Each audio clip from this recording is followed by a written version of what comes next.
Assalamu alaikum students. So in the last lecture we created a React expense list, React based expense manager list, and in that application we learned how to code our application and how to use state and use effect hooks. So today in this lecture, आज के lecture भी मैं आपको use effect, use state और इसके अलावा use reducer और use layout effect वगैरह 5 किस्म के डिफरेंट हुक्स मैं आपको बताऊंगा जो कि बहुत इंपॉर्टेंट हैं आपकी रिएक्ट ऐप को डेवलप करने के लिए। ठीक है, तो स्टार्ट करते हैं यहाँ से। ठीक है, तो मैं आपको यूज़ स्टेट और यूज़ इफ़ेक्ट पहले बता चुका हूँ, लेकिन हम इसकी बिल्कुल मिनिमलिस्टिक और टू द पॉइंट कोडिंग की एग्जांपल्स के थ्रू इनको समझने की कोशिश करेंगे। यूज़ स्टेट को use effect, use reducer, use ref and use layout hook. ठीक है, तो ये सारे हुक्स हम पढ़ेंगे। तो यूज़ स्टेट जो है वो आपको जैसे कि पता है कि स्टेट मैनेजमेंट के लिए यूज़ होता है। तो स्टार्ट करते हैं यूज़ स्टेट से ही। तो अच्छा, इससे पहले मैं आपको बता दूं कि यहाँ पे जब मैंने ये npx create my react app करके ये प्रोजेक्ट बनाया था, तो ये मेरे पास बहुत सारी फाइलें यहाँ पे इसको शो कर रहा है ये। ठीक है, तो मैं इसको दोबारा से इनमें से जो सारी की सारी जो फाइलें मुझे नहीं चाहिए वो मैं हटा दूंगा। उसकी रीज़न हटाने की ये है ताकि आप लोगों को सिर्फ टू द पॉइंट कोड जो है वो बहुत छोटा सा कोड मैं आपको दिखाऊंगा और छोटी छोटी एग्जाम्पल लेके चलूँगा ताकि आपको जो हुक्स के कॉन्सेप्ट हैं वो क्लियर हो जाएँ। ठीक है, सो अभी ये जो एप्लीकेशन बनी है तो ये बिल्कुल स्क्रैच से मैंने क्रिएट रिएक्ट ऐप करके मैंने बना ली। तो अब आप इसके अंदर बहुत सारी फाइलें ऐसी हैं जो कि मुझे नहीं चाहिए, बहुत सारी चीज़ें ऐसी हैं, लोगो वगैरह ये सब कुछ मुझे नहीं चाहिए होगा, तो मैं इन सब को डिलीट कर रहा हूँ। ठीक है, मुझे जो सिर्फ चाहिए, मुझे ऐप और इंडेक्स चाहिए, वो मैं छोड़ रहा हूँ। बाकी सब CSS भी मैं हटा रहा हूँ। ठीक है, क्योंकि मैं आपको CSS पढ़ा नहीं रहा हूँ इस वक्त, तो ये सब कुछ मैंने हटा दिया है। ऑब्वियसली यहाँ पे अभी एरर आएंगे, इसको आपको मैंने पहले भी बताया था कि कैसे ख़त्म करना है। आप इसको यहाँ से रिपोर्टिंग वाला ख़त्म कर दें, रिपोर्ट वेब वाइटल्स, इसको इंपोर्ट को भी ख़त्म कर दें। ऐप index.css नहीं है तो इसको हटा दें। ठीक है, तो ये आ गया इंडेक्स। ऐप के अंदर भी अब आप देखें कि app.css नहीं मैंने लगाई है, लोगो नहीं लगाया है, इसको ख़त्म कर दें आप। ठीक है, और बिल्कुल मिनिमलिस्टिक कोड जो है यहाँ लेके आ जाएं। और डिफ के अंदर क्लास नेम भी लगाने की ज़रूरत आपको नहीं है क्योंकि मैंने CSS ख़त्म कर दी है। तो ये मेरी मेन डिव है। तो ऐप का जो मेरे पास कंपोनेंट है वो एक डिव रिटर्न कर रहा है, उसके अंदर मैं फॉर एग्जांपल एक h1 बना लेता हूँ, उसके अंदर मैं अल्फ़ा पिलर लिख लेता हूँ। ठीक है, सेव कर दिया मैंने। अब मेरे पास कोई भी एरर नहीं है। ठीक है, तो इस तरह से मैं इसको काम करना शुरू करूँगा। तो आप ये देखेंगे कि रिएक्ट इतना मुश्किल नहीं है जितना ये लगता है आपको। ठीक है, तो बहुत आसानी से आप इसको समझ सकते हैं, इसके स्ट्रक्चर को और ये सारी चीज़ों को। तो एनी हाउ, तो अभी मैं क्या करता हूँ कि मैं आपको यूज़ स्टेट वाली फंक्शनैलिटी जो है वो उसका कोड दिखाता हूँ। ठीक है, तो यूज़ स्टेट के लिए मैंने क्या किया है, मैंने यूज़ स्टेट के लिए यहाँ पे एक कोड लिखा है। मैंने अभी यूज़ स्टेट यूज़ नहीं की है, मैं एक इंक्रीमेंट चाह रहा हूँ। ठीक है, तो इन पेज काउंटर मैंने बनाया है और मैं चाह रहा हूँ कि वो पेज जो है वो काउंटर इंक्रीमेंट करे। तो मैंने क्या किया, स्टेट ट्यूटोरियल का एक फंक्शनल कंपोनेंट यहाँ पे बना लिया app.js में। इंडेक्स मेरा वही है, सिर्फ ये ऐप को रेंडर कर रहा है और कहाँ रेंडर कर रहा है, रूट में रेंडर कर रहा है, ये सारी चीज़ें मैं बता चुका हूँ आपको। रिएक्ट डॉम रेंडर मैंने कॉल कर लिया है।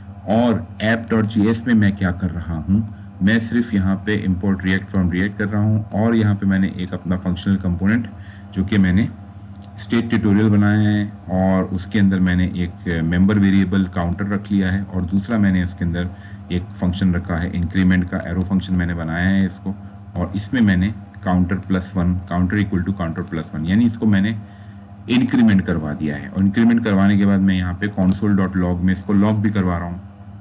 ठीक है, तो अब होगा क्या कि जैसे ही मैं बटन क्लिक करूँगा यहाँ पे, तो ये देखो ये जो मेरी JSX है वो रिटर्न हो रही है यहाँ पे पेज के ऊपर।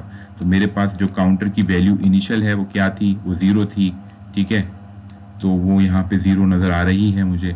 उसके बाद पे जब मैं बटन क्लिक करूंगा तो ऑन क्लिक के ऊपर इंक्रीमेंट का फंक्शन कॉल होता है और ये इसको इंक्रीमेंट करवा देगा काउंटर को। ठीक है, तो जैसे ही मैं इसको जब क्लिक करता हूँ तो आप देखें ये इंक्रीमेंट पेज पे नहीं हो रहा है, ये सिर्फ लॉग में इंक्रीमेंट हो रहा है। एक्चुअली इंक्रीमेंट का लॉजिक तो चल रही है लेकिन यूआई के ऊपर ये इंक्रीमेंट नहीं हो रहा है।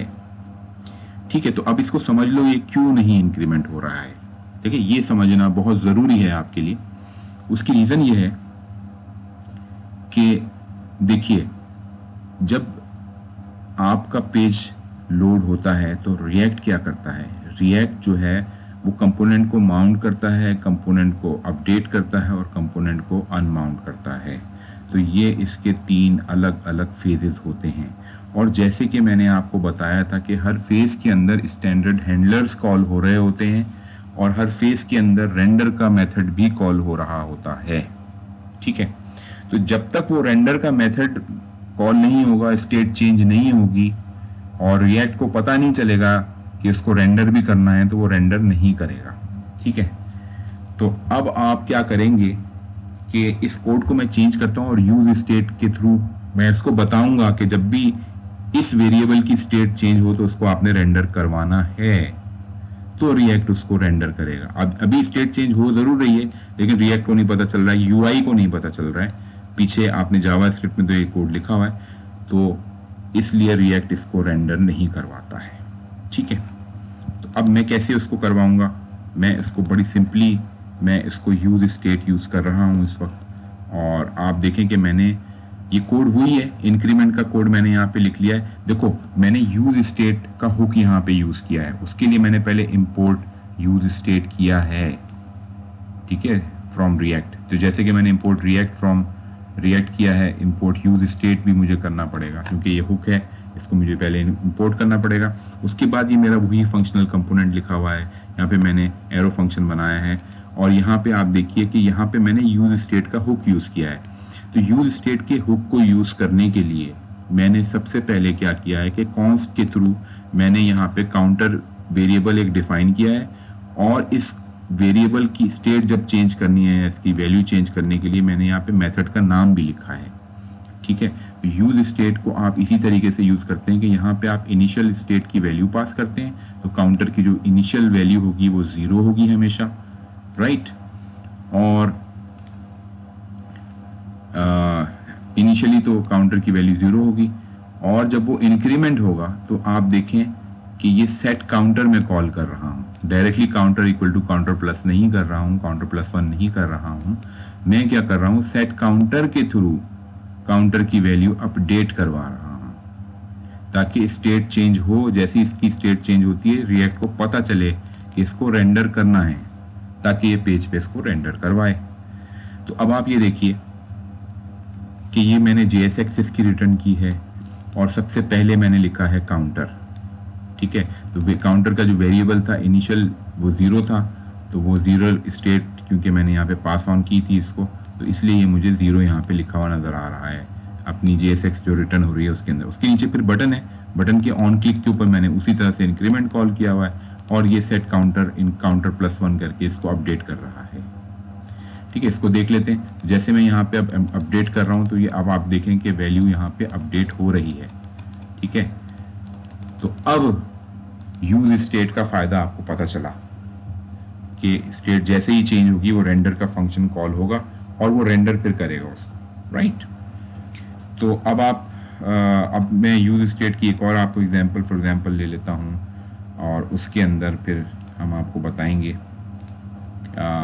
ये एक एग्जांपल है, इनपुट कंट्रोल मैंने यहाँ पे बनाया है। देखो मेरी ये JSX मैंने रिटर्न की है। सबसे पहले JSX को देख लो, ये कंपोनेंट JSX रिटर्न कर रहा है, इसके अंदर एक इनपुट कंट्रोल है और इनपुट कंट्रोल के अंदर बड़ी आसानी के साथ मैंने ऑन चेंज पे ऑन चेंज का हैंडलर कॉल कर लिया है और इसके अंदर मैंने क्या किया है मैं अभी बताता हूँ। ठीक है, तो बटन जैसे ही आप क्लिक करेंगे तो ऑन चेंज का हैंडलर कॉल होगा। ठीक है, तो यहाँ पे तुम देखो कि मैंने यूज स्टेट में उसी तरीके से मैंने हुक लगाया है। यहाँ पे हुक लगा के मैंने इनिशियल स्टेज में मैंने इसको क्या पास किया है, अल्फा पिलर पास किया। तो यानी कि इनपुट वैल्यू की इनिशियल वैल्यू अल्फा पिलर होनी चाहिए। ठीक है, ये रही मेरा इनपुट वैल्यू का जो मेरे पास वेरिएबल था। तो यहाँ पे अल्फा पिलर मुझे लिखा हुआ नज़र आ रहा है। कोड में मैंने इनपुट बॉक्स के फ़ौरन बाद इसको दिया हुआ है, अपने इनपुट कंट्रोल के फ़ौरन बाद। तो ये रहा इनपुट कंट्रोल, उसके फ़ौरन बाद ये अल्फा पिलर लिखा हुआ मुझे दिखा रहा है। इसका मतलब ये है कि इनिशियल वैल्यू सेट हो चुकी है, सही चल रहा है सब कुछ, ठीक है। अब मुझे क्या करना है, देखो यूज स्टेट के थ्रू पिछली एग्जांपल में तो मैंने आपको दिखाया था कि आप किस तरीके से वैल्यू को इंक्रीमेंट कर रहे हैं और उसको यूआई के ऊपर रेंडर करवा रहे हैं, ठीक है। उसके लिए आप यूज स्टेट यूज करते थे। अभी भी आप क्या कर रहे हैं कि एक वेरिएबल की वैल्यू आप चेंज करेंगे, जैसे ही ऑन चेंज कॉल होगा तो ये करेगा क्या, देखो यहाँ पे मैंने दोबारा यूज स्टेट के साथ डीस्ट्रक्चरिंग की है और यहाँ पे आपको बताया है कि ये वैल्यू, ये वेरिएबल का नाम है जो मुझे चेंज करना है और ये उसका मेथड है जिसके ज़रिए मुझे चेंज करना है, ठीक है। तो तुम्हें याद होगा जब मैंने ES6 तुम लोगों को पढ़ाई थी तो उसके अंदर यहाँ पे ये होता था कि आपको डीस्ट्रक्चरिंग बताई गई थी, ठीक है, क्लासेस की, एरेस की, ठीक है।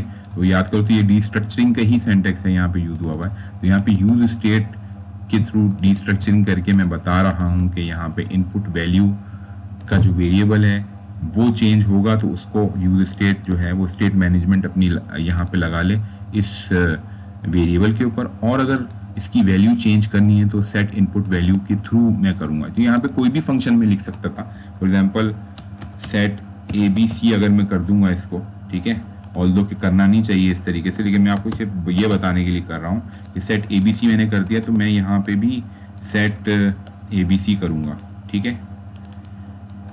और जहाँ जहाँ मेरे पास इनपुट वैल्यू सेट हो रही होगी वो मैं सेट करवा दूंगा, ठीक है। तो इनपुट वैल्यू जो है, तो मैं इसको जब सेव करूंगा तो ये भी उसी तरीके से काम करेगा। तो जैसे ही मैं यहाँ पे कुछ भी टाइप करता हूँ, फॉर एग्जांपल यहाँ पे मैं फास्ट न्यूज़ कराची, तो ये मैंने टाइप किया, तो आप देखें जैसे ही ऑन चेंज हो रहा है कोई भी तो वो सेट ABC का फंक्शन कॉल होता है और उसको सेट कर देता है। तो ये मेथड का नाम मैंने दिया है कि अगर इसकी वैल्यू की या इसकी स्टेट्स को चेंज हो रही है कोई, तो इसके थ्रू आप इसको अपडेट करवाएंगे। तो ये बड़ी आसानी से यहाँ पे इसको अपडेट करके ये दिखा रहा है, ठीक है। तो इसको अंडू कर देते हैं। तो बेसिकली सेट ABC आप नहीं लिखेंगे, आप जो भी इनपुट वैल्यू है या जो भी वेरिएबल का नाम है वो करके आप सेट उस वेरिएबल का नाम लिख देते हैं, ठीक है। तो फॉर एग्जांपल सेट, अगर फॉर एग्जांपल वेरिएबल का नाम जो था वो डेट ऑफ बर्थ है, ठीक है, तो आप यहाँ क्या करेंगे, सेट डेट ऑफ बर्थ, ये फंक्शन है। तो कन्वेंशन आप हमेशा यही रखेंगे, तो यहाँ पे आप सेट डेट ऑफ बर्थ कर देंगे। फॉर एग्जांपल बता रहा हूँ, ये डेट ऑफ बर्थ है नहीं, लेकिन मैं आपको जैसे, तो डेट ऑफ बर्थ का जो ये वेरिएबल है ये चेंज हो रहा है यहाँ पे, तो डेट ऑफ बर्थ जो है वो इनपुट वैल्यू ये रही, ठीक है। तो ये जब आप काम करेंगे इस तरह से, तो जो भी आप, ओके यहाँ पे मैं कुछ गड़बड़ कर दिए, एक मिनट, मैंने क्या गड़बड़ की है, होल्ड ऑन,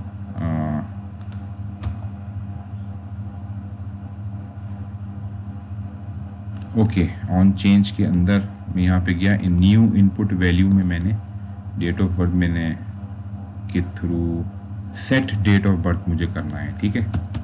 ये एक्चुअली फंक्शन नहीं है, तो ये मैंने गड़बड़ की थी, सॉरी। तो यहाँ पे मैंने खुद ही गड़बड़ कर दी थी, इसलिए ये हो रहा है। तो आप क्या करेंगे, अब देखें फास्ट न्यूज़ कराची, ठीक है। तो बताने का मकसद ये है कि जो भी वेरिएबल की वैल्यू है वो वेरिएबल की वैल्यू से पहले आप प्रीफिक्स करेंगे सेट। तो मेथड का नाम इसी तरह से होना चाहिए, ऑल्दो कि कुछ भी नाम हो सकता है, वी डोंट केयर, लेकिन जब भी आप रिएक्ट का कोड कर रहे होंगे तो आप इस कन्वेंशन यही यूज़ करेंगे, ये स्टैंडर्ड कन्वेंशन है, ठीक है। तो ये मैंने आपको बड़ी आसानी से यूज स्टेट सिखा दिया। अब यूज रिड्यूसर कब यूज होता है ये मैं आपको बता दूँ, ठीक है। तो यूज रिड्यूसर, देखो तुम्हारे पास ऐसा हो सकता है कि बहुत सारी कॉम्प्लेक्स किस्म की कंडीशन हो, कॉम्प्लेक्स स्टेट लॉजिक आपको मेंटेन करनी हो। तो फॉर एग्जांपल अगर आपके पास एक एक्शन है, एक ही एक्शन है, उसकी वजह से आपकी डिफरेंट स्टेट्स जो हैं वो चेंज हो रही हैं या एक दूसरे से अफेक्ट हो रही हैं, डिफरेंट कंपोनेंट्स की, डिफरेंट एलिमेंट्स की जो स्टेट्स हैं वो चेंज हो रही हैं। अगर इस तरह की कोई रिक्वायरमेंट है तो आप यूज स्टेट अब आपके लिए मुश्किल हो जाएगा यूज करना, तो आप यूज रिड्यूसर करते हैं। ठीक है, तो बेसिकली करता क्या है ये यूज रिड्यूसर, काम ये वही कर रहा है, ये अल्टरनेटिव है यूज स्टेट का, लेकिन ये करता ये है कि ये बड़ी आसानी के साथ आपकी जो कॉम्प्लेक्स लॉजिक है उसको हैंडल करवा देता है। ठीक है, इसके अंदर जो है वो आप एक्शन डिफाइन करते हैं और उसको डिस्पैच करवाते हैं, उसका फंक्शन के किस एक्शन पे क्या चीज, कौन सा वाला फंक्शन डिस्पैच होना है। ठीक है, तो ये कोड में मैं आपको और डिटेल में समझाऊंगा। तो let's start with the code example. ठीक है, तो यूज रिड्यूसर की एग्जांपल करने से पहले, क्योंकि मैंने आपको बताया कि यूज रिड्यूसर जो है वो अल्टरनेट है यूज स्टेट का, तो पहले एक रिक्वायरमेंट को हम यूज स्टेट से करेंगे और फिर इसी रिक्वायरमेंट को हम यूज रिड्यूसर के थ्रू करने की कोशिश करेंगे। ठीक है, तो और उसमें हम देखेंगे कि बड़ी आसानी से वो काम हो जाएगा। देखो अब रिक्वायरमेंट क्या है, पहले यहाँ पेज पे देख लो, कोड हम बाद में देखेंगे, पहले इसको समझ लेते हैं रिक्वायरमेंट को। जब मैं बटन क्लिक करता हूँ तो देखो इंक्रीमेंट हो गया, लेकिन नीचे जो टेक्स्ट लिखा हुआ था वो गायब हो गया। दोबारा जब मैं इंक्रीमेंट करता हूँ तो इंक्रीमेंट हो गया, लेकिन नीचे वाला जो टेक्स्ट था वो दोबारा आ गया, दिस इज ए टेक्स्ट। फिर जब मैं दोबारा क्लिक करूंगा इंक्रीमेंट हो जाएगा, ये गायब हो जाएगा। तो नीचे वाला जो टेक्स्ट है वो शो हो रहा है और डिसअपियर हो रहा है, शो हो रहा है और डिसअपियर हो रहा है, अल्टरनेट ये चल रहा है ये काम। ठीक है, तो ये है मेरी रिक्वायरमेंट।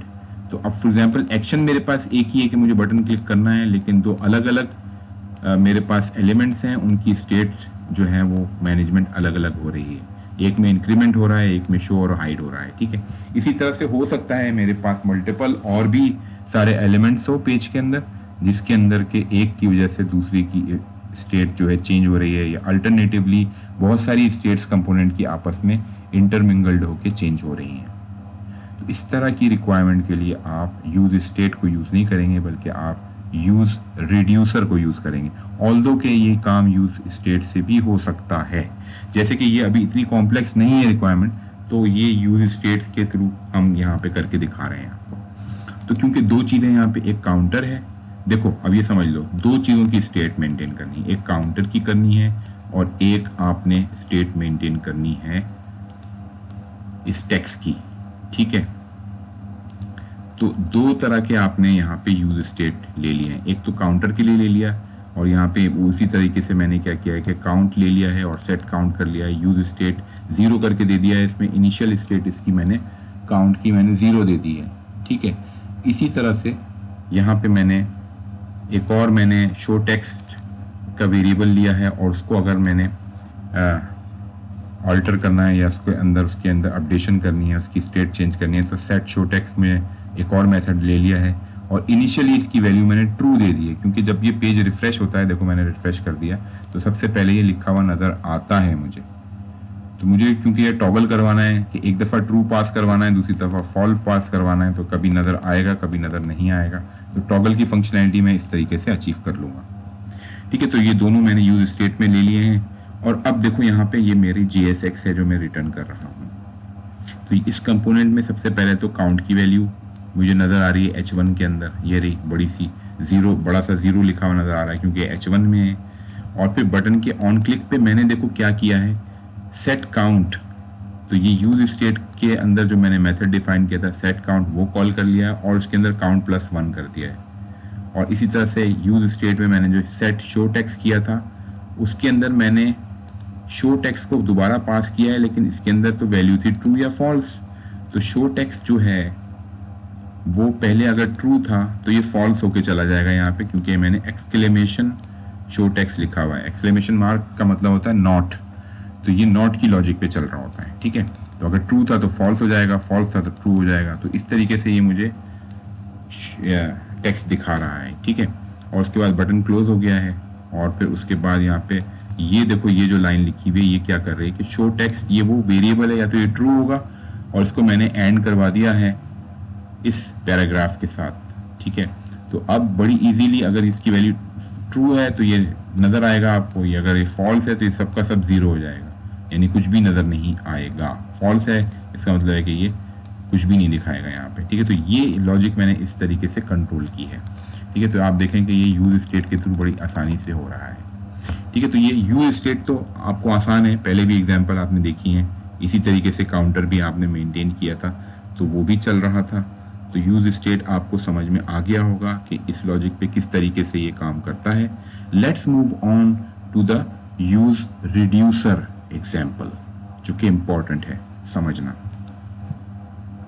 ठीक है, तो यूज रिड्यूसर वाली एग्जाम्पल में मैंने क्या किया है कि यहाँ पे यूज रिड्यूसर का कोड कॉपी कर लिया है।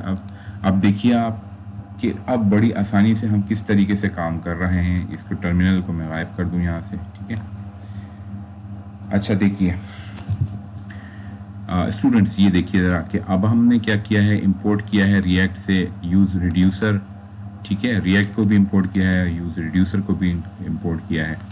और यहाँ पे देखिए कि मैंने क्या किया है, यूज़ रिड्यूसर को यूज़ करने के लिए मैंने एक कॉन्स्ट लिया है रिड्यूसर, और उसके अंदर मैंने स्टेट पास की है और एक्शन पास किया है। ठीक है, और एक्शन की टाइप यहाँ पे स्विच केस में मैंने दिखा दी है। तो एक्शन की अगर जो भी टाइप होगी, अगर वो इंक्रीमेंट है तो ये वाला कोड रन करो, अगर वो टॉगल टेक्स्ट है तो ये वाला कोड रन करो। Simple is that. ठीक है, और आखिर में एक डिफॉल्ट की मैंने स्टेट रिटर्न कर दी है। ठीक है, इन केस ऑफ कुछ भी नहीं दिया हुआ तो ये बिल्कुल वही केस स्विच स्टेटमेंट है, स्विच केस स्टेटमेंट, जो कि जैसे कि जावा स्क्रिप्ट में या जावा लैंग्वेज में या किसी भी और अदर C++ में आप देख सकते हैं कि इसी तरीके से इसी लॉजिक पे वो चल रही होती है। तो सिंटैक्स इसका वही है, कोई चेंज नहीं। लेकिन मैनेजमेंट आपकी आसान हो गई है। क्योंकि आप डिस्पैच करवाएंगे यहाँ से।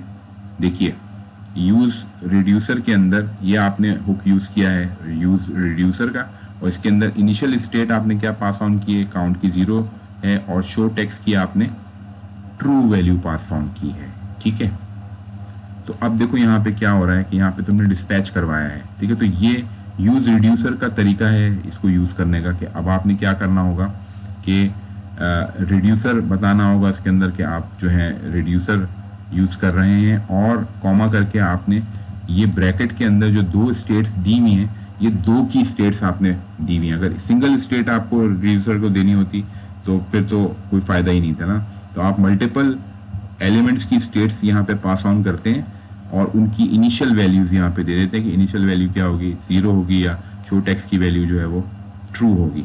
ठीक है, और अब आप इसको ये बताते हैं, ये अब आपने यूज रिड्यूसर का ये रिस्ट्रक्चरिंग की हुई है, और इसके अंदर जो स्टेट है उसको आपने यहाँ पे लिखा है और डिस्पैच किया है। तो डिस्पैच क्या करता है बेसिकली, ऑन क्लिक पे देखो तुम डिस्पैच कर रहे हो, और उसके अंदर एक्शन टाइप आप डिफाइन कर रहे हैं यहाँ पे कि इंक्रीमेंट भी करो, और डिस्पैच कर रहे हैं आपके टॉगल शो टेक्स्ट भी करो।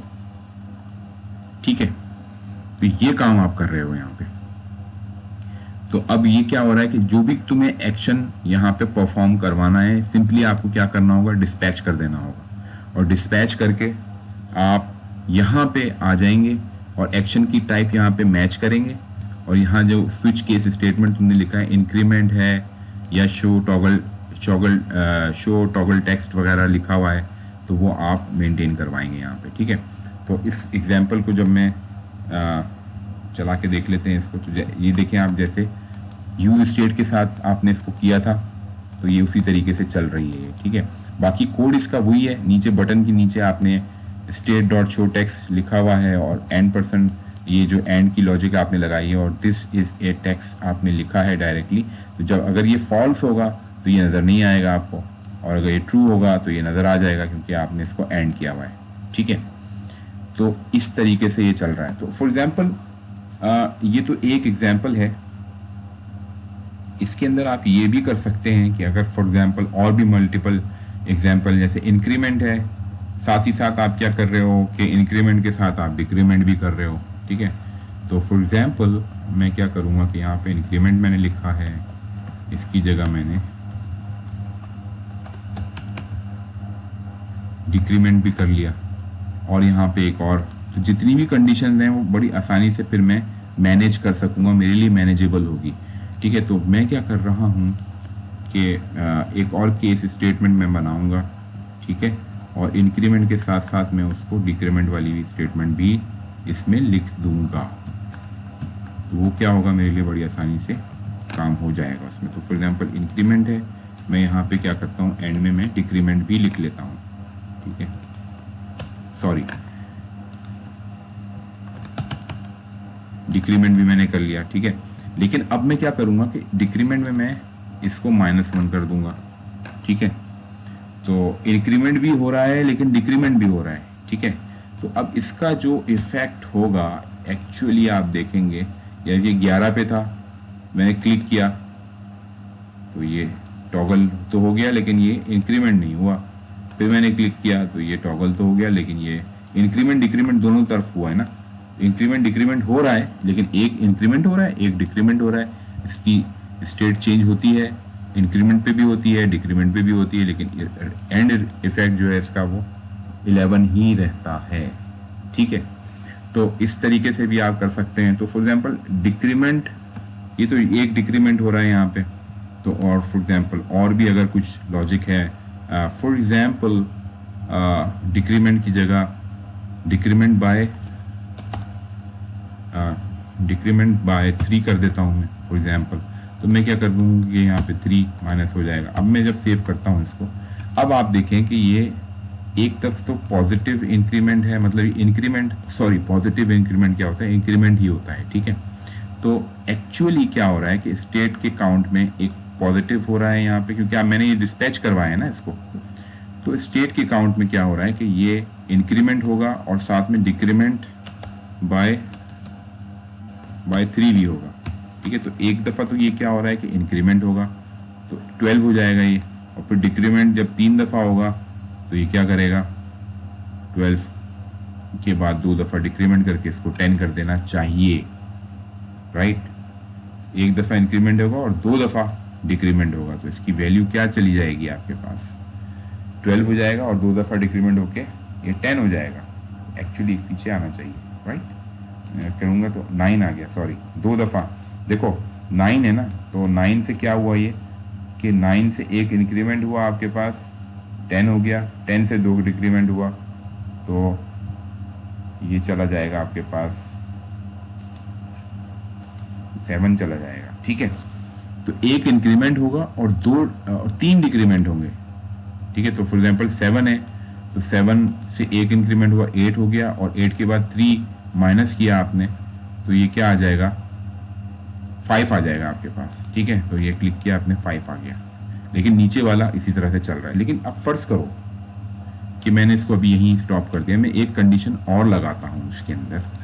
फॉर एग्जाम्पल मैं कहता हूँ कि यार मज़ा नहीं आ रहा, एक और कुछ करते हैं इसके साथ के, फॉर एग्जाम्पल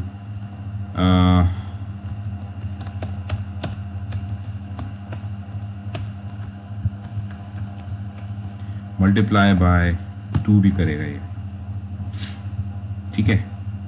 तो ये क्या करेगा,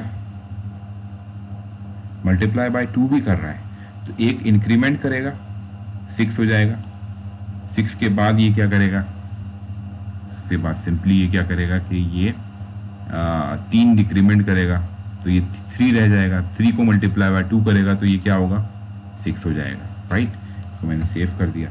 तो अभी ये स्टेज इस 5 के ऊपर है, तो मैं क्लिक करूँगा तो ये 3 हो गया, ठीक है। कैसे हो गया 3, क्योंकि 5 था, 5 में एक मैंने प्लस किया, ठीक है। तो ये हो गया 6 में मैंने 3 डिक्रीमेंट किए तो ये क्या हो गया, 3 हो गया। अच्छा ओके सॉरी, ये अभी ये लॉजिक काम इसलिए नहीं करेगी क्योंकि मैंने इसका हैंडलर ही नहीं लिखा था यहाँ पे। तो एक्शन टाइप के साथ मुझे यहाँ पे ये भी लिखना पड़ेगा, ठीक है। सॉरी ये मेरी गलती थी, तो इसलिए आपको ये थोड़ा सा अजीब सा लगा, I am sorry, let's fix that up. तो इंक्रीमेंट नहीं है बल्कि इंक्रीमेंट बाय 3, मल्टीप्लाई बाय 2 भी इसके अंदर शामिल कर देते हैं हम, ठीक है। ज़रा कॉम्प्लेक्स करने की कोशिश कर रहा हूँ मैं ताकि आपको बता सकूं कि अगर इस तरीके का कोई काम होगा तो वो आप मल्टीप्लाई बाय 2 फॉर एग्जांपल यहाँ पे लिखा हुआ है ये, तो मल्टीप्लाई बाय 2, तो ये क्या करेगा, मल्टीप्लाई बाय 2 मैंने कर दिया, राइट। देखो अब ये क्या करेगा, अब मेरे पास जो इनिशियल स्टेट है ना वो अभी फ़िलहाल 3 है यहाँ पे, तो ये क्या करेगा, एक इंक्रीमेंट करेगा, 3 में इंक्रीमेंट किया, क्या हो गया, 4 हो गया। 4 में अब आपने 3 डिक्रीमेंट कर दिया, 1 हो गया, 1 को 2 से मल्टीप्लाई करेंगे तो क्या होगा, 2 हो जाएगा, ठीक है। तो इसको जब मैं अब सेव करके चलाऊंगा तो अब आप देखें ये 2 हो गया, ठीक है। तो इसी तरह से अब आप एक इंक्रीमेंट करें, 3 डिक्रीमेंट करें तो ये क्या हो जाएगा, -1 हो जाएगा। एक इंक्रीमेंट किया मैंने तो 3 हो गया, 3 डिक्रीमेंट किया 0 हो गया, 0 मल्टीप्लाई बाय 2 क्या हो गया, 0 हो गया, ये 0 हो गया। तो ये पीछे चला जाएगा मेरे ख्याल से, राइट। तो ये और क्योंकि डिक्रीमेंट हो रहा है तो ये पीछे चला जाएगा, और अब जो मैं करूँगा तो ये माइनस में वैल्यूज़ देगा मुझे, ठीक है, माइनस में चलता चला जाएगा, ठीक है। तो ये माइनस में इसलिए जा रहा है। अब देखो ये कॉम्प्लेक्स लॉजिक है, तो फॉर एग्जांपल मैं कोई सीक्वेंस सीरीज वाले नंबर बना रहा हूँ, कुछ कर रहा हूँ, तो ये कॉम्प्लेक्स लॉजिक मुझे लिखनी है, तो मैं बड़ी आसानी से यूज रिड्यूसर यूज करते हुए मैं ये काम बड़ी आसानी से कर सकता हूँ, ठीक है। तो अच्छा, लेकिन अब अगर मुझे फॉर एग्जांपल मैं कहता हूँ कि यार डिक्रीमेंट नहीं करो, इंक्रीमेंट ही करो बस, ठीक है, तो मैं क्या करूँगा, इसको डिस्पैच नहीं करवाऊंगा यहाँ से सिंपली, ठीक है, ये काम मैं कर दूंगा, तो वो वहाँ से डिस्पैच ही नहीं होगा, तो वो चलता रहेगा, ठीक है। तो बहरहाल इस टाइप की कोई कॉम्प्लेक्स लॉजिक होगी तो आप यूज रिड्यूसर से उसको लिख सकते हैं, ठीक है। Let me backup this code my react app and source में app.js में अगर मैंने इसको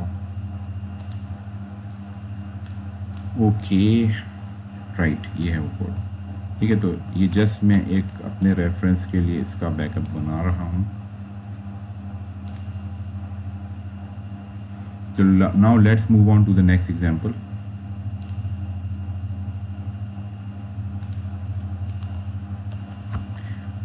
ठीक है, तो ओके, तो मैंने यहाँ पे आपको ये वाली एग्जांपल दिखाई थी, ठीक है। तो ये था यूज रिड्यूसर वाली सेकंड एग्जांपल। अब आप आ जाते हैं यूज इफेक्ट के ऊपर। देखो यूज इफेक्ट कब यूज होता है, यूज इफेक्ट जो है वो, देखो सबसे पहले मैं तुम्हें समझाने की कोशिश करता हूँ कि यूज इफेक्ट जो है वो एक डॉक्टर और पेशेंट की एग्जांपल लेके हम चलते हैं, ठीक है, ताकि ये बिल्कुल लेमैन की जबान में आपको समझ में आए, ठीक है। देखो जब भी तुम्हें डॉक्टर कोई दवाई देता है ना, वो कहता है इसको 1 हफ्ते तक खा लो, तुम कहते हो कि ठीक है मैं ये दवाई 1 हफ्ते तक खा लूंगा, तो फिर क्या होता है कि वो कहता है कि इस दवाई का जो इफेक्ट होगा ना वो एंड में 1 हफ्ते के बाद नजर आएगा आपके पास, ठीक है। तो आखिरी जो स्टेज होगी ना वो ये पूछेगा कि जी 1 हफ्ते के बाद खाने के बाद मेरे पास आओ और फिर बताना कैसा रहा, ठीक है। तो वो लास्ट आपकी स्टेट जो है ना वो पूछेगा। तो फॉर एग्जांपल जब तुम भी कोई मेडिसिन लेते हो, कोई एंटीबायोटिक आप ले रहे हैं, तो फॉर एग्जांपल वो एंटीबायोटिक कोई भी हो सकती है, ठीक है। फॉर एग्जांपल सेफिगेट हो सकती है, 400 mg की एंटीबायोटिक आपको दे दी है उसने। तो अब आप क्या करेंगे कि उसको रोज़ाना आपकी बेसिस पे आप खाएंगे, और रोज़ाना आपकी बीमारी जो है वो कुछ ना कुछ % कम होती चली जाएगी, ठीक है। तो वो जो बीमारी है आपकी, वो फॉर एग्जांपल जब आपने दवाई खाना शुरू की थी तो आपकी बीमारी जो थी वो 90% थी, ठीक है। पहले दिन जब आपने दवाई पहले दिन खाई है, डॉक्टर के पास जाके दवाइयाँ लेके आए हैं, तो वो बीमारी नेक्स्ट डे आपकी 70% रह गई। फिर और आपने दवाई खाई तो वो दवाई फॉर एग्जांपल बीमारी आपकी 55% रह जाती है, और फिर आप खाते हैं तो वो फॉर एग्जांपल 40% रह जाती है फॉर एग्जांपल, ठीक है।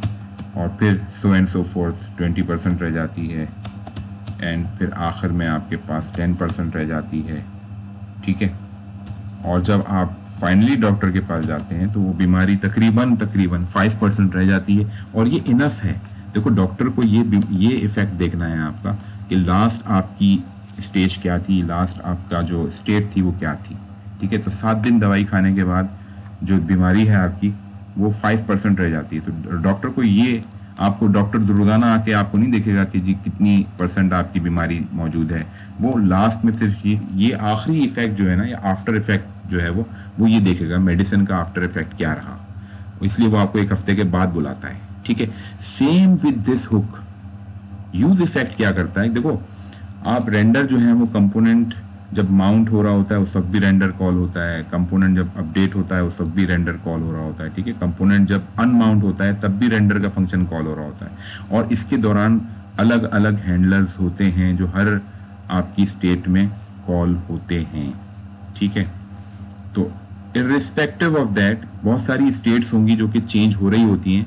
हमें जो कंसर्न है वो ये कंसर्न है कि जब आपका रेंडर का फंक्शन कॉल हुआ उसके बाद एंड में क्या स्टेट थी, तो ये यूज इफेक्ट जो है वो सबसे आखिरी स्टेज या स्टेट जो है वो आपको बताता है। इससे पहले बहुत सारे और फंक्शन कॉल हो रहे होते हैं। यूज लेआउट इफेक्ट भी फॉर एग्जांपल यूज इफेक्ट से पहले कॉल हो रहा होता है, लेकिन ये सबसे आखिर में कॉल होगा, ठीक है। और आपको ये कुछ इस तरह का बिहेवियर बताएगा जैसे कि मैंने आपको कंपोनेंट डिड माउंट और कंपोनेंट डिड अपडेट के अंदर बताया था।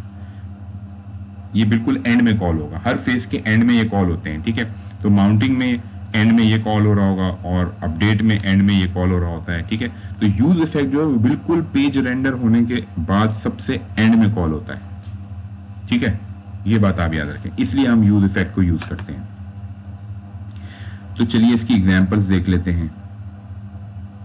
यूज इफेक्ट की पहली एग्जांपल मैंने कॉपी कर ली है, तो यहां तक होपफुली आपको सब समझ में आ गया होगा। अच्छा देखिए, यहाँ पे जो यूज इफेक्ट मैंने एक फंक्शनल कंपोनेंट बनाया, उसमें मैंने यूज इफेक्ट में मैंने एक फंक्शन एरो फंक्शन पास किया, उसमें मैंने सिंपली अल्फा पिलर को console डॉट लॉग करवाया है, ये देखने के लिए कि यूज इफेक्ट कॉल भी होता है या नहीं होता है, ठीक है। तो यहाँ आप देखें कि यहाँ पे अल्फा पिलर लिखा हुआ मुझे नजर आ रहा है। इसका मतलब है कि जब पेज रेंडर हो गया तो सबसे आखिर में ये फंक्शन कॉल हुआ है यूज इफेक्ट, ठीक है। यूज इफेक्ट को यूज करने के लिए मैंने वही इंपोर्ट रिएक्ट और इंपोर्ट मैंने यूज इफेक्ट मैंने रिएक्ट में से किया है, और सिंपली मैंने यूज इफेक्ट को ये फंक्शन जो कॉल करते हैं सबसे आखिर में रेंडर होने के बाद कॉल होगा। तो यूज इफेक्ट काम ही इस तरीके से करता है कि जो भी फंक्शन यूज इफेक्ट में आप पास करेंगे वो फंक्शन पेज रेंडर होने के बाद कॉल होगा, ठीक है। सिंपल इज दैट, ठीक है। तो ये जब पेज रेंडर हो जाता है सबसे आखिर में ये console डॉट लॉग कर रहा है, ठीक है। मूविंग होपफुली अभी आपको और समझ में आ जाएगा। Moving on to the next example of use state. तो अब आप देखें कि यहाँ पे जैसे ही मैंने ये एग्जांपल कॉपी की है यहाँ पे, तो यहाँ पे मेरे पास डेटा आना शुरू हो गया था, ठीक है। तो ये बेसिकली यूज इफेक्ट जो है वो एक्सियस के साथ मैं यूज कर रहा हूँ, ठीक है। तो देखो, मैंने आपको एक रिएक्ट की ऐप बनवाई थी और उसके अंदर मैंने आपको बताया था कि जो एक्सपेंस लिस्ट की जो ऐप थी उसके अंदर हमने डेटा फैच करने के लिए एपीआई के थ्रू हमने एक्सियस नहीं लगाया था, हमने जावास्क्रिप्ट की फैच की एपीआई यूज की थी, जो कि प्रोमिसेस दो दफा उसके अंदर प्रोमिसेस देन रिटर्न हो रहा था, ठीक है। तो प्रोमिसेस के थ्रू वो काम कर रहा था। तो यहाँ पे एक्सियस जो है ये तुम्हें जो है वो इंस्टॉल भी करना पड़ेगा, ठीक है। टर्मिनल पे जाके आप इंस्टॉल एक्सियस लिखेंगे, उसके बाद आप ये काम कर सकते हैं कि इसको चलाएं, ठीक है, एक्सियस को।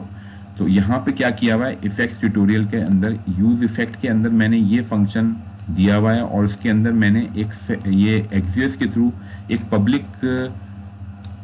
पब्लिक एपीआई के ऊपर मैंने गेट की रिक्वेस्ट दी है और उससे जो भी मेरे पास डेटा आया है वो मैंने console डॉट लॉग कर दिया है। सिंपल मैंने ये काम किया। तो यूज इफेक्ट अभी लॉगिंग नहीं कर रहा है। लास्ट एग्जांपल में यूज इफेक्ट में मैंने यहाँ पे console डॉट लॉग किया हुआ था डायरेक्टली, एक हार्ड कोडेड स्ट्रिंग थी अल्फा पिलर, वो मैंने लॉग की हुई थी, ठीक है। लेकिन अब मैं क्या कर रहा हूँ, अब मैं एक्सियस की एक फैच करता हूँ एपीआई एंड पॉइंट, ठीक है। तो फॉर एग्जांपल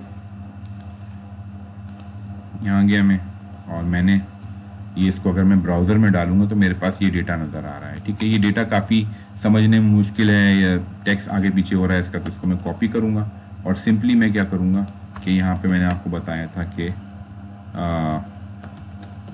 जेसन व्यूअर है एक ऑनलाइन, ठीक है। इसके अंदर अगर आप इसको डेटा को पेस्ट करेंगे और व्यूअर में जाओगे तो ये अब देखो ये तुम्हें बड़ी आसानी से अलग अलग रिकॉर्ड्स बताएगा कि क्या आ रहे हैं, ठीक है।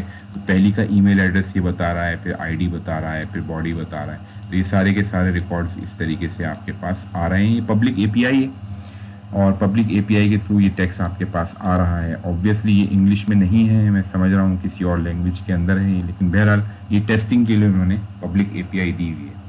अच्छा देखो, एक्सियस आपको एरर देगा यहाँ पे अगर आप इंपोर्ट एक्सियस फ्रॉम एक्सियस लिख रहे हो और आपने इसको इंस्टॉल नहीं किया हुआ है।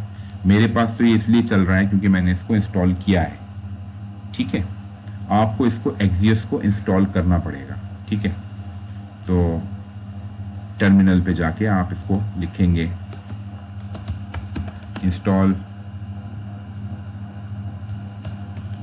Axios in React. ठीक है, मैं आपको दिखा देता हूँ कि ये मैंने किस तरह से किया था इंस्टॉल। तो ये जो है आप npm में जाएंगे और रिएक्ट Axios इसमें से आपको नज़र आ जाएगा कि कैसे आपने इंस्टॉल किया था।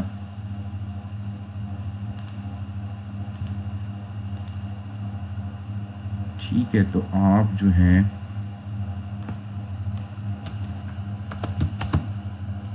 इंस्टॉलिंग, तो मैं आपको जस्ट ये इसलिए बता रहा हूँ कि आप खाली npm लिखेंगे, इंस्टॉल Axios लिखेंगे, ये इंस्टॉल हो जाएगा आपके टर्मिनल पे से। ठीक है, मैंने यहाँ पे टर्मिनल अपना हाइड कर दिया था समहाउ। ठीक है, तो अब आप इसको टर्मिनल पे जाके इंस्टॉल Axios आपको लिखना पड़ेगा। ठीक है, जस्ट ये आपकी इन्फॉर्मेशन के लिए बता रहा हूँ, मैं ये इंस्टॉल कर चुका हूँ, ये डायरेक्टली आपके पास नहीं चलेगा जब तक आप ये नहीं करेंगे। ठीक है, वापस आ जाएं अपनी एग्जाम्पल पे। ठीक है, तो ये क्या कर रहा है, तो ये बड़ी अच्छी एग्जाम्पल है और ये क्या कर रहा है, ये सारा डेटा लेके आ रहा है। तो ये अगर आप देखेंगे ये वही डेटा है और इसके अंदर ये जो रिकॉर्ड्स हैं ये वही रिकॉर्ड्स आ रहे हैं तुम्हारे पास। ठीक है, तो अब मैं क्या करूँगा, देखो ये हेलो वर्ल्ड ये यहाँ पे लिखा हुआ नज़र आ रहा है 2 जो मैंने लिखा था। ठीक है, अब मैं इसको एग्जाम्पल को और थोड़ा सा चेंज करता हूँ और यूज़ इफेक्ट में मैं चला जाता हूँ और इसको मैं बताता हूँ कि भाई यहाँ पे ये लिख दो कि जब मैंने API लगाई ना, रिफ्रेश कर देते हैं इसको पेज को। ठीक है,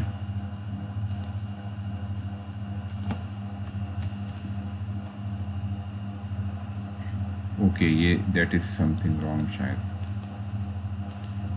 ओके ठीक है, तो जब मैंने रिफ्रेश किया इसको पेज को तो आप देखें कि जो API वॉज कॉल्ड लिखा हुआ नज़र आ रहा है मुझे। देखो अब हुआ क्या है, मैंने यूज स्टेट यहाँ लगाया है और यहाँ पे मैंने सेट डेटा इसको दे दिया है। तो सेट डेटा में ये क्या करेगा कि मैंने पहले यूज स्टेट में इसको इनिशियल स्टेट पास की थी, वो जो कि नल स्ट्रिंग थी मेरे पास, और कॉन्स्ट के अंदर मैंने डेटा ले लिया है, सेट डेटा इसको फंक्शन दे दिया है। तो ये क्या करेगा कि सिंपली क्या कर रहा है कि मुझे ये चीज़ यहाँ पे डिस्प्ले करवानी है, हेलो वर्ल्ड के बाद मुझे ईमेल एड्रेस डिस्प्ले करवाना है। तो मैंने यूज स्टेट के थ्रू वो काम कर लिया कि जैसे ही डेटा की स्टेट चेंज होगी, रिस्पॉन्स डॉट डेटा जीरो का क्या मतलब है, ब्रैकेट में जीरो देने का, पहले रिकॉर्ड पे चले जाओ। इसका मतलब है कि पहले रिकॉर्ड पे चले जाओ और उसका ईमेल एड्रेस उठा के ले आओ। ठीक है, ये रहा पहला रिकॉर्ड और उसका ईमेल एड्रेस है। तो हेलो वर्ल्ड के बाद मुझे क्या कर रहा है, डेटा लिख के दे रहा है। ठीक है, और console डॉट लॉग में क्या कर रहा है, API वॉज कॉल्ड, ये लिख दिया इसने। ठीक है, तो अगर आप इसके अंदर ऑनलाइन व्यूअर में जाएंगे तो पहले रिकॉर्ड का पहला डेटा आपको यहाँ पे ईमेल एड्रेस ये नजर आ रहा है। ठीक है, तो यही ईमेल एड्रेस इसने यहाँ पे लेके आया है। इसका मतलब है कि मेरी API बिल्कुल सही काम कर रही है। लेकिन देखो यहाँ पे एक गड़बड़ है, यहाँ पे गड़बड़ ये है कि यहाँ API देखो नंबर 2 बना हुआ है यहाँ पे। इसका मतलब API 2 दफा कॉल हुई है, जबकि कॉल तो मुझे एक ही दफा करनी थी। अब यहाँ पे गड़बड़ हो चुकी है। अब इस गड़बड़ को हम सही कैसे करेंगे, और ये गड़बड़ हो क्यों रही है पहले ये समझ लो। ठीक है, ये गड़बड़ यूं हो रही है कि एक दफा तो API उस वक्त कॉल हुई है जब पेज आपके पास रेंडर हुआ था, और दूसरी दफा उस वक्त कॉल हुई है यूज इफेक्ट के थ्रू कि जब इसका डेटा अपडेट होके Axios की जो API है वो फेच होने गई है। ठीक है, तो रेंडर का जो फंक्शन है पहले तो कॉल हुआ कंपोनेंट माउंट के वक्त, उसके बाद अपडेटिंग के वक्त भी रेंडर का फंक्शन कॉल होता है। तुम याद करो मैंने ये तुम्हें सिखाया था। ठीक है, तो अपडेटिंग में भी रिएक्ट में कंपोनेंट कॉल हो रहा होता है। ठीक है, अपडेटिंग के अंदर भी रिएक्ट के अंदर रेंडर का फंक्शन कॉल होता है और कंपोनेंट माउंट करते हुए भी रेंडर का फंक्शन कॉल हो रहा था। तो 2 दफा रेंडर हुआ, तो ये इसने क्या किया, यूज इफेक्ट ने कहा कि जी स्टेट चेंज हुई है, इसने Axios को भी 2 दफा फेच कर लिया, जबकि इसको करना एक ही दफा फेच था। अच्छा, अब देखो अब मैं इसको कैसे सही करूंगा। इसको मैं इस तरीके से सही करूंगा कि मैं इसको यूज इफेक्ट को मैं यहाँ पे जो फंक्शन पास ऑन कर रहा हूँ, ठीक है, कि जैसे ही पेज रेंडर हो जाए उसके बाद ये वाला फंक्शन कॉल करो। ठीक है, यूज इफेक्ट इसी तरह से काम करता है ना भाई। तो ये करेगा अपना काम, ये मेरे पास एक एरो फंक्शन है वो कॉल करेगा और Axios की API लगाएगा, उसके अंदर गेट करेगा और रिस्पांस लेके आएगा। रिस्पांस के बाद जो डेटा होगा उसके फर्स्ट रिकॉर्ड में जो ईमेल एड्रेस होगा वो सेट डेटा कर देगा, यानी डेटा के अंदर सेट करवा देगा और डेटा यहाँ पे नज़र आ जाएगा मुझे। ठीक है, तो अब ये जो हो गया, ये तो हो गया इसका नॉर्मल फंक्शन। अब मुझे इसको रोकना है तो मैं क्या करूंगा कि यूज इफेक्ट के बाद ये जो मैंने फंक्शन इसको पास किया है, जिसके अंदर के एक्सियस की एपीआई लगी हुई है, एपीआई कॉल लगी हुई है, उसके बाद में कॉमा करके यहाँ पे इसको एक नल एरे पास कर दूंगा। ठीक है, ये देखो इस तरीके से, तो सेव कर दें। ठीक है, अब जब मैं इसको रिफ्रेश करूंगा, अब क्या हो रहा है तुम देखो, यहाँ पे कोई नंबर 2 लिखा हुआ नहीं आ रहा, एक ही दफा एपीआई वॉज कॉल्ड। ठीक है, तो एपीआई एक ही दफा फेच होगी। पेज अगर पहले रेंडर हुआ है डजेंट मैटर। यूज इफेक्ट को मैंने बता दिया है भाई नल एरे देके कि भाई इसको किसी भी चीज को तुम्हें मॉनिटर नहीं करना है, किसी भी वेरिएबल को। ठीक है, तो नल एरे देने का मतलब है कि आप किसी भी वेरिएबल को मॉनिटर नहीं करेंगे, सिंपली एक ही दफा एंड में ये फंक्शन कॉल करेंगे, दैट्स ऑल। पहले वो क्या कर रहा था कि 2 दफा रेंडर कॉल कर रहा था, एक दफा माउंटिंग का और एक दफा अपडेटिंग का। ठीक है, तो अब वो क्या कर रहा है, उसको मैंने एम्प्टी एरे से ये बता दिया कि एक ही दफा इसको कॉल करना है। ठीक है, इसको और समझ लेते हैं, ये और अभी आपकी समझ में आ जाएगा कोड। ठीक है, तो ये तो वही है फंक्शन। ठीक है, अब जो मैं यूज इफेक्ट आपको दिखा रहा हूं, इसको जरा और से समझ लीजिए। इसको रिफ्रेश कर देता हूं मैं दोबारा। अब आप देखें यूज स्टेट के अंदर एक तो ये तो सेट डेटा मैंने वैसे ही किया हुआ है और काउंट भी मैंने इसके अंदर मेंटेन किया हुआ है। तो यहाँ पे क्या हो रहा है, अब आप ये देखिए कि यहाँ पे मैंने काउंटर को इंक्रीमेंट करवाया है और यूज स्टेट मैंने 2 दफ़ा कॉल किया है हुक को। तो क्योंकि मुझे डेटा का जो काउंट है वो भी मेंटेन करवाना, डेटा भी मुझे डिस्प्ले करवाना है। डेटा क्या है, जो कि डेटा यहाँ से यूज स्टेट से ये सेट कर रहा है, जो कि मुझे ईमेल एड्रेस है basically. Data is my email address. ठीक है, तो ये पहले क्या कर रहा है, हेलो वर्ल्ड लिख रहा है, उसके बाद डेटा यानी ईमेल एड्रेस जो पहला रिकॉर्ड लेके आया है, ये इस तरह से ये सेट डेटा करवा रहा है। ये डेटा इसने लिख दिया, उसके नीचे पेज काउंटर लिखा है इसने। ठीक है, और जब मैं इसको क्लिक करता हूँ, ठीक है, तो ये क्या करेगा, काउंटर को इंक्रीमेंट करेगा। जैसे कि मैंने सेट काउंट कर लिया यहाँ पे ऑन क्लिक के ऊपर, बटन के ऑन क्लिक पे मैंने डायरेक्टली यहीं पे इसको काउंट प्लस प्लन कर दिया है, सेट काउंट। सेट काउंट क्या है, ये यूज स्टेट यूज करते हुए जो मैंने सेट काउंट का यहाँ पे फंक्शन मेथड बताया था इसको कि काउंट की वैल्यू अपडेट करनी है तो सेट काउंट से करनी है। ठीक है, तो ये क्या करेगा, इसको सिंपली फेच की एपीआई एक ही दफा लगा रहा है ये इस वक्त। ठीक है, तो अगर मैं इसको ये पास नहीं करूंगा, फॉर एग्जांपल नल एरे पास नहीं करूंगा और इसको मैं रिफ्रेश करता हूँ पेज को, तो देखो पहली दफा में भी ये लेके आ गया मेरे पास। फिर मैं कर रहा हूँ तो ये फिर 3 दफा चला गया, 4 दफा चला गया, 5 दफा, तो 2 ऊपर जा रहा है। ये 2 ऊपर इसलिए जा रहा है क्योंकि पहली दफा ये 2 दफा कॉल हुआ है। ऐसा नहीं करना है मुझे, तो मैं क्या करूंगा कि इसमें नल एरे पास कर दूंगा। ठीक है, अब देखो, अब ये एक ही दफा कॉल हो रहा है। अब जितनी दफा मैं इंक्रीमेंट कर रहा हूँ, एपीआई एक ही दफा कॉल हुई है।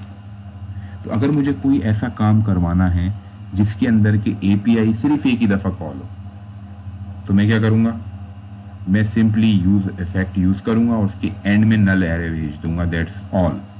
तो एपीआई एक ही दफा कॉल होगी। अब उसके बाद कितनी दफा कुछ भी होता रहे, अगर मुझे एक ही दफा एपीआई कॉल करके अपनी एप्लीकेशन में काम करवाना है तो मैं इस तरह से करवा लूंगा। ठीक है, लेकिन अब तुम सोचो, अगर मेरे पास रिक्वायरमेंट ये आती है फॉर एग्जाम्पल कि मैं जैसे जैसे इंक्रीमेंट कर रहा हूँ, जैसे जैसे काउंटर चेंज हो रहा है, वैसे वैसे एपीआई भी कॉल हो।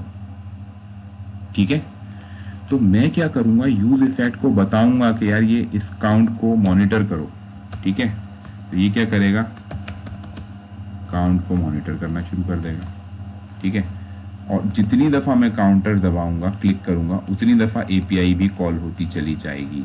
ठीक है, ये देखो, लेकिन अभी भी ये एक ज्यादा दिखा रहा है। क्यों दिखा रहा है एक ज्यादा, क्योंकि पहले तो जब पेज इनिशियलाइज हुआ था उस वक्त वो कॉल हुई थी। ठीक है, उसके बाद एक एक ही दफा ये कॉल होती है। ठीक है, जब मैं क्लिक कर रहा हूँ तो पेज काउंटर शुरू में तो 0 था, लेकिन एपीआई एक दफा कॉल हो गई थी, इसलिए वो 1 दिखा रहा था। ठीक है, तो इसका इंडेक्स तो 0 से स्टार्ट हो रहा है, इसका इंडेक्स 1 से स्टार्ट हो रहा है, इसलिए एक फर्क आ रहा है यहाँ पे, अदरवाइज यहाँ पे कोई मिसमैचिंग नहीं है। तो देखो, अगर यूज इफेक्ट को तुम्हें बताना होगा कि कौन से वाले वेरिएबल को तुम्हें मॉनिटर करना है, तो तुम आसानी से इसको बता सकते हो, ये दे सकते हो। ठीक है, तो ये हो गया आपका यूज इफेक्ट का हुक, जो मैं होपफुली आपकी समझ में अब आ गया होगा।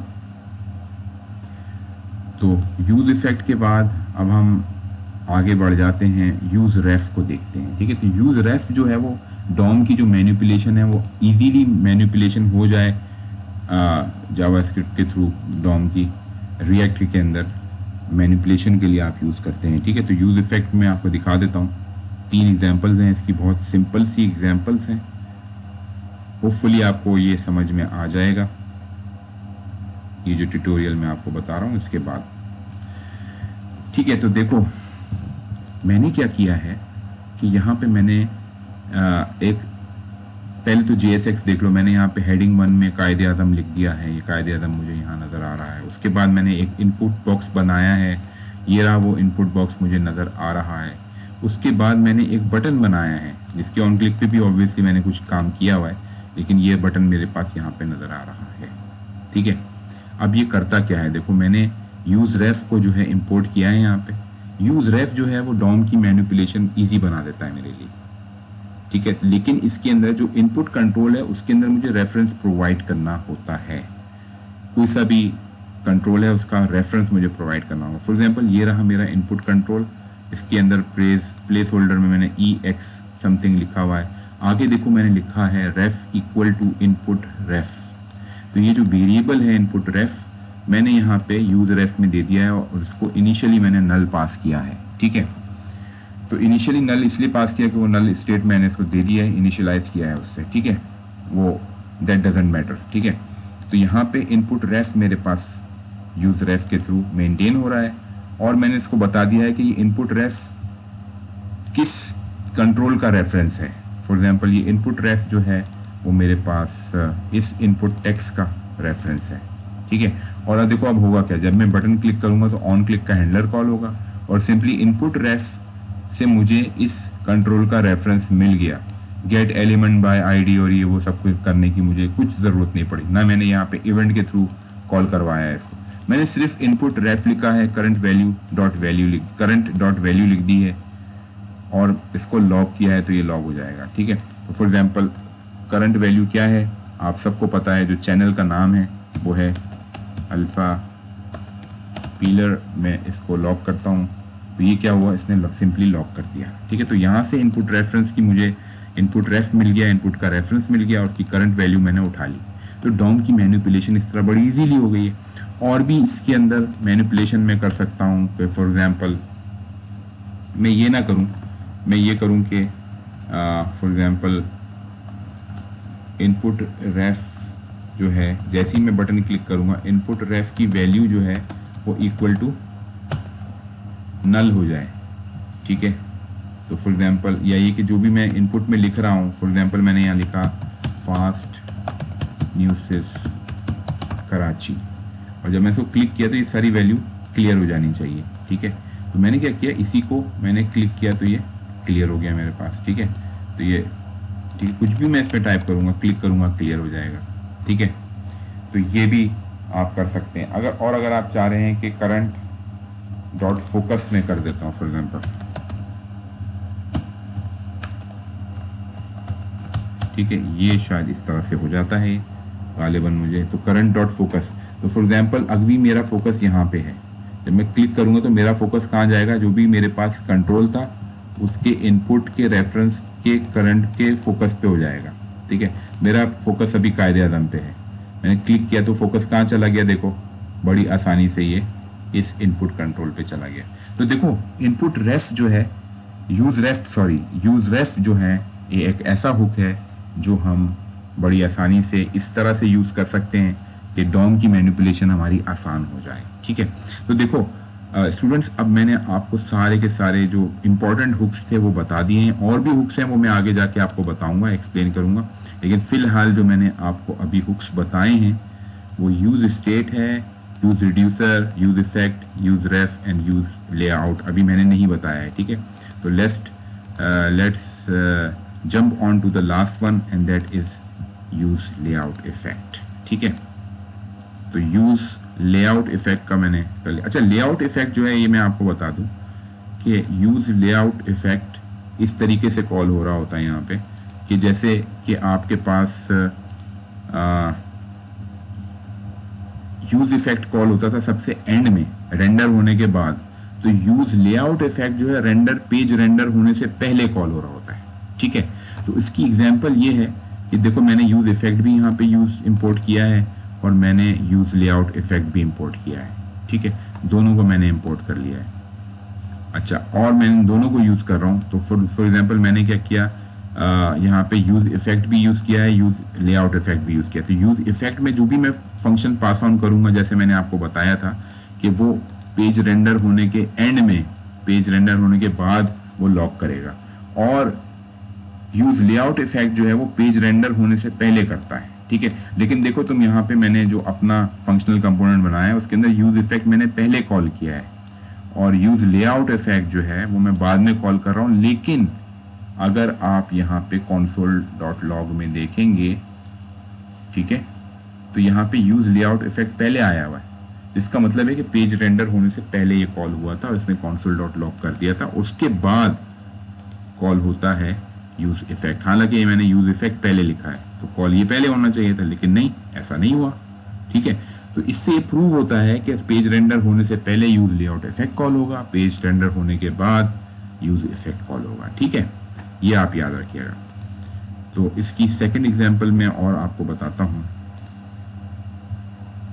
सॉरी इसको क्लोज कर दें, एक और आईडी खुल गई है, welcome to Microsoft, welcome to Windows, ऐसा तो होगा, ओके।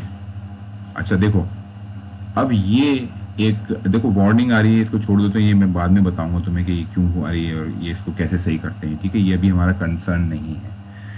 यहाँ पे मैंने यूज लेआउट इफेक्ट यूज किया है और यहाँ पे मैंने क्या किया है कि यूज रेफ भी यूज कर रहा हूँ मैं, यूज इफेक्ट और यूज लेआउट इफेक्ट तीनों यूज कर रहा हूँ मैं। कि यूज रेफ तो मुझे रेफरेंस उठाने के लिए चाहिए, इनपुट रेफरेंस का, जैसे कि ताकि मेरी डॉम की मैनिपुलेशन आसान हो जाए, ठीक है। उसके बाद मैंने ये इनपुट बॉक्स जो है इसका स्टाइल भी लगाया है कि विड्थ 400 हो, हाइट 60 हो, ठीक है, 60 पिक्सल और 400 विड्थ हो, ये मैंने स्टाइल लगाया हुआ है इसका। इस वजह से मुझे ये यहाँ पे ये इस तरह से दिखा रहा है, ठीक है। तो इसको अगर बंद कर देंगे तो ये मेरे पास इनपुट बॉक्स यहाँ पे इस तरह से दिखा रहा है। लेकिन अब तुम यहाँ गौर से देखो जरा, जब मेरे पास इनिशियल वैल्यू थी तो मेरे पास अल्फा पिलर वैल्यू आ रही थी, ठीक है, इनिशियलाइजेशन के वक्त, क्योंकि मेरे पास वैल्यू जो थी कंट्रोल में मैंने अल्फा पिलर लिखवाई थी। लेकिन यहाँ पे क्या वैल्यू नजर आ रही है, हेलो नजर आ रही है। क्यों? क्योंकि यूज लेआउट के वक्त तो वैल्यू होगी वो अल्फा पिलर, लेकिन यूज इफेक्ट के वक्त मैंने इसकी वैल्यू इनपुट रेफ के थ्रू चेंज कर दी है। इनपुट रेफ में मैंने रेफरेंस लिया है, करंट वैल्यू जो भी थी उसको मैंने हेलो कर दिया है। तो क्योंकि ये रेंडर होने के पेज रेंडरिंग के बाद कॉल हुआ है यूज इफेक्ट, तो इसने अल्फा पिलर को चेंज कर दिया है हेलो के अंदर, राइट, ये काम किया है इसने। तो और उसके बाद अगर आपने देखनी थी वैल्यू के, अगर शुरू में वैल्यू क्या थी इसकी, तो मैंने उस वक्त इसको लॉग भी करवाया। तो रेंडर होने से पहले जो वैल्यू थी इसकी वो console.log यूज लेआउट इफेक्ट के अंदर मैंने इसको इनपुट रेफ करंट वैल्यू लेके मैंने इसको लॉग करवाया है। क्योंकि वैल्यू इनिशियलाइजेशन के वक्त अल्फा पिलर थी, तो यूज लेआउट इफेक्ट के वक्त वैल्यू जो भी थी वो इनिशियलाइजेशन वाली वैल्यू उसने यहाँ पे console.log में, देखो यहाँ पे मैं हाईलाइट कर रहा हूँ कंसोल में, इसमें प्रिंट की है इसने, ठीक है। तो अगर तुम्हें यूज इफेक्ट को वाकई देखना है कि यहाँ पे इनिशियल वैल्यू क्या थी और यूज इफेक्ट के थ्रू अगर मैं यहाँ पे वैल्यू चेंज ना करवाऊँ रेंडर होने के बाद, तो मैं इसको कमेंट कर दूंगा, सेव करूंगा, तो तुम देखो जैसे ही मैं सेव करता हूँ यहाँ पे इनिशियल वैल्यू आ जाती है, ठीक है। तो ये था आपको सारे के सारे हुक्स सिखाने के लिए जो छोटे छोटे कोड मैंने बनाए थे वो मैंने आपको यहाँ पे बता दिए हैं। तो आप होपफुली इनके थ्रू आपको ज़्यादा आसानी से समझ में आ गया होगा कि किस तरह से आप डिफरेंट किस्म के हुक्स को इस्तेमाल कर सकते हैं, क्या क्या आपके यूज़ केसेस हैं, क्या सिनेरियोज हैं।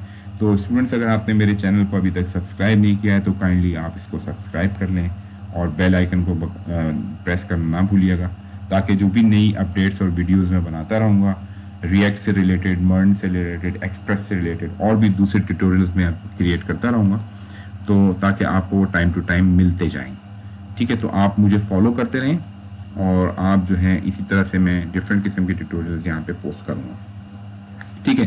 तो नेक्स्ट में इंशाल्लाह आपको और डिफरेंट हुक्स के बारे में और डिफरेंट रिएक्ट्स के और चीज़ों के बारे में इंशाल्लाह मैं आपको जल्दी बताऊँगा, ठीक है? Thank you so much. अल्लाह हाफ़िज़।